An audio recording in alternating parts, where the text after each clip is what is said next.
Well, hello. It's time for an episode of Practical Math with Taco. So, sitting here in my Iris Infinity paramotor, and I have pulled up a few things for me. You can't really see it very well, but I pulled up the data chart for my glider, and it says that trim speed, so normal flying speed, is 38 kilometers per hour. And I'm not great with conversions, but Google is. And 28 kilometers per hour is 23 or almost 24 miles per hour. And what I'm trying to do today is figure out mathematically how long is it going to take me to get down from 10,000 feet. So I intend to fly up to 10,000 feet and then glide down and see what my glide ratio looks like. So what we wound up having is something you should recognize. Basically, just a slope-intercept equation. So I've got 10,000 feet on my one side, and then I don't know what my x is going to be on the other side. I'm assuming it's going to be about 11 miles or so, and I'll tell you how I figured that out. So y equal, remember when I told y'all that you probably won't ever use slope-intercept again? Well, here we go. Y equals mx plus b, just a standard slope-intercept thing. So what I want to figure out is how long it's going to take me to get down. Now I know from Google that I'll be flying forward at 24 miles per hour. So I've got 24 miles per hour going that way. But let's see.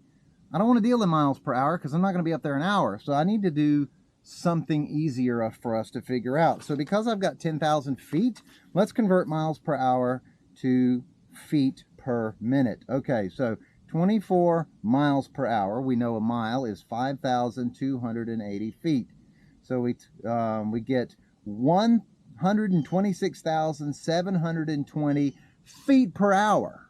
But we're not going to be up there an hour. We want to measure it by minutes. So we're going to divide that. So we have 100,000 and change divided by 60 minutes gives me 2,112 feet per minute. So, which works out about right because that's about half a mile an hour, and 30 miles per hour would be, or excuse me, half a mile a minute. 30 miles per hour would be half a mile per minute. So we got 2112. Okay, so we know that 2112 feet per minute. If I'm going forward at 24 miles per hour is 2112. So what we want to do, my glider, according to the literature, has a best glide of 1/9. So that's down 1 foot, forward 9 feet. That is absolute best glide ratio. I'm not in the best glide ratio, and what the literature says in general about paragliders is you're doing pretty well if you average a 1/6 glide ratio. And because I'm going downhill, it's going to be negative 1/6. So now our y equals mx plus b starts to make sense. What we have is y equals negative 1/6 x plus our y-intercept over here is 10,000 feet because that's where I'm going to start coming down. So plus 10,000 feet. So, so there is my slope-intercept equation.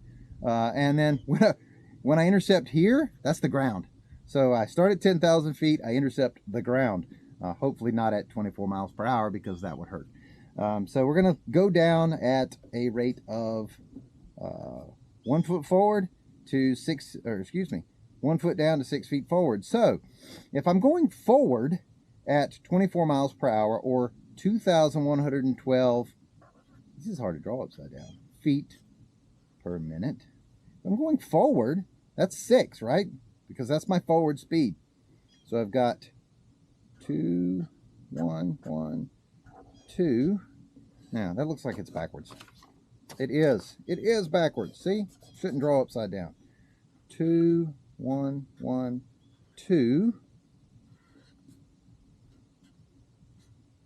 And then here's my ratio. If I'm going if I'm going down 1 foot and then forward 6 feet, well, I'm going forward at 2112 feet per minute. So how am I going down? Well, just divide by 6, because that's how I get rid of that. 2112 divided by 6 equals 300. Let's see if I can draw a 3 upside down, right? 352. So we're looking at about 352 feet per minute down and 2112 feet per minute forwards. So how long is it going to take? How many minutes is it going to take me to come down at 352 feet per minute from 10,000 feet?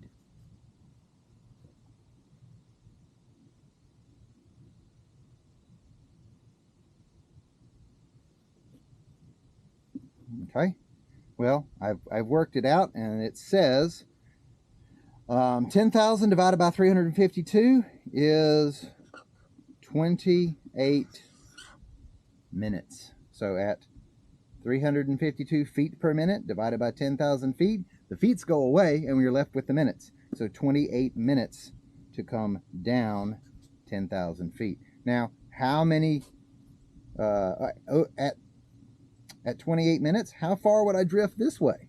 If I'm going 24 miles per hour this way, and I'm airborne for 28 minutes, we just multiply that times 2112, 112 times 28 minutes. That's 59,136 feet, but we don't want feet. We want miles on this one because that's a lot of feet. We're not going to be measuring by feet. So we divide by 5280, which is 1 mile, and we have 11.2 miles. Now, if you think I'm going to drift straight for 11.2 miles, you crazy, because I'd be in Darlington, and I don't want to wind up in Darlington. Let's see. How do you draw an S upside down? That way. So I don't want to be in Darlington, so I'm going to circle down. But that is a total of 11 miles traveled, coming down from 10,000 feet, over a total of 28 minutes. So let's go fly, and, well, as soon as the clouds let up, because by now it's supposed to be 80% broken clouds, and it ain't. It's foggy, and I cannot fly legally in the fog. So let's go put this to the test here in a minute. I'm going to go to a little pilot's room, and then we'll see if the clouds are breaking up. And that has been Practical Math with Taco.